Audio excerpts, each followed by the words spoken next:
सैयद गिलानी, आसिया अंद्राबी और यासीन मलिक जैसे अलगाववादी नेताओं को अपनी गोद में बिठाकर कांग्रेस ने कश्मीर को क्या बना दिया था, ये किसी से छिपा नहीं है। आए दिन केवल आतंकी घटनाएं और पत्थरबाजी की खबरें आती थी, वो भी तब जब देश के बजट का 10% से ज्यादा हिस्सा अकेले कश्मीर पर खर्च कर दिया जाता था। इतना पैसा खर्च करने के बाद भी कश्मीर के लोगों को बेसिक सुविधाएं तक नहीं मिल पाती थी। लेकिन अब मोदी सरकार उसी कश्मीर में धारा 370 हटाने के बाद वर्ल्ड की बेस्ट सुविधाएं मुहैया कराने जा रही है। मोदी सरकार कश्मीर में कुछ ऐसे प्रोजेक्ट पर काम कर रही है जिसकी वजह से न सिर्फ कश्मीर की अर्थव्यवस्था में ऐतिहासिक परिवर्तन आएगा, बल्कि चीन पाक की नींद भी उड़ने वाली है। वंदे भारत ट्रेन कश्मीर के लिए कनेक्टिविटी हमेशा से सबसे बड़ी चीज रही है। इसके अभाव में ही कश्मीर देश से अलग थलग पड़ जाता था, लेकिन अब ऐसा नहीं होगा।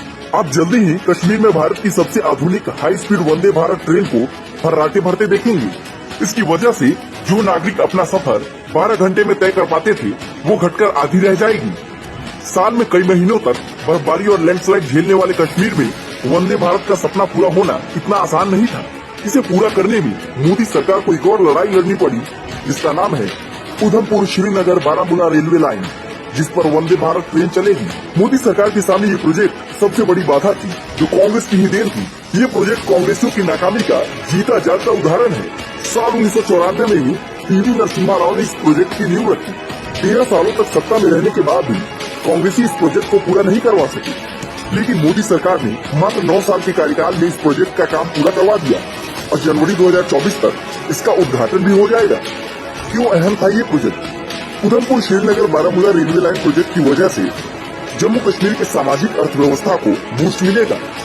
खासकर आतंक प्रभावित कश्मीर की अर्थव्यवस्था में ऐतिहासिक बदलाव आने वाला है। कैसे? इस प्रोजेक्ट का मुख्य उद्देश्य ही कश्मीर को देश के विभिन्न हिस्सों से जोड़ना है। कश्मीर के दूरस्थ क्षेत्र, जहां अब तक सिर्फ नावों के सहारे ही पहुंचने की व्यवस्था थी, वहां रेल लिंक पहुंच जाने से यातायात बेहद आसान हो जाएगा। साथ ही साथ पर्यटन बढ़ने से मार्केट और व्यापार दोनों को काफी बढ़ावा मिलेगा। इस प्रोजेक्ट की वजह से कश्मीर से कन्याकुमारी तक एक ट्रेड मार्ग भी स्थापित हो जाएगा, जिसकी वजह से कश्मीर के स्वादिष्ट सेब और हेल्दी काजू देश के बाकी क्षेत्रों में आसानी से निर्यात होने शुरू हो जाएंगे। चीन पाक के लिए सिरदर्द। ये रेलवे रूट चीन पाकिस्तान दोनों की चिंता बढ़ाने के लिए काफी है, क्योंकि ये रूट दोनों देशों की सीमाओं तक सैन्य पहुंच को बढ़ाने में बेहद मददगार साबित होगा।